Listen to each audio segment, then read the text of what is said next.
BGB হাসপাতালে চিকিৎসা প্রদান করা ছাড়াও আপনারা জেনে থাকবেন যে শহীদ আবু সাইদ ফাউন্ডেশনের জন্য বিজিবি 5 লক্ষ টাকা প্রদান করেছে। আর এর মধ্যে প্রকৃত অর্থে যেটা না বললেই নয়, আমরা আমাদের স্বরাষ্ট্র মন্ত্রণালয়ের কাছ থেকে, বিশেষ করে আমাদের মাননীয় স্বরাষ্ট্র উপদেষ্টার কাছ থেকে এই আহতদের পাশে দাঁড়ানোর জন্য আমরা সর্বসময়ই নির্দেশ, উপদেশ, উৎসাহ সবসময় পেয়েছি। এবং তিনিও আপনারা দেখেছেন যে ইতিপূর্বে বিজিবি হাসপাতাল এবং অন্যান্য হাসপাতালে গিয়ে আহতদের পাশে থেকেছেন এবং সহায়তা প্রদান করার চেষ্টা করেছেন।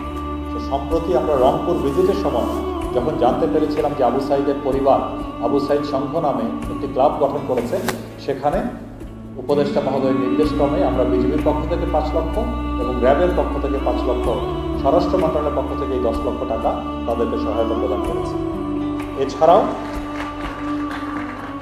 বিজিবির তত্ত্বাবধানে রংপুরে শহীদ নজিবুল সরকার বিশালের পরিবারকে 3 লক্ষ টাকা প্রদান করা হয়েছিল এবং আমরা পপুলার হাসপাতালে যখন শিক্ষার্থীদের চিকিৎসা চলছিল তখন আমরা বিজিবির পক্ষ থেকে আরও 5 লক্ষ টাকা প্রদান করেছিলাম।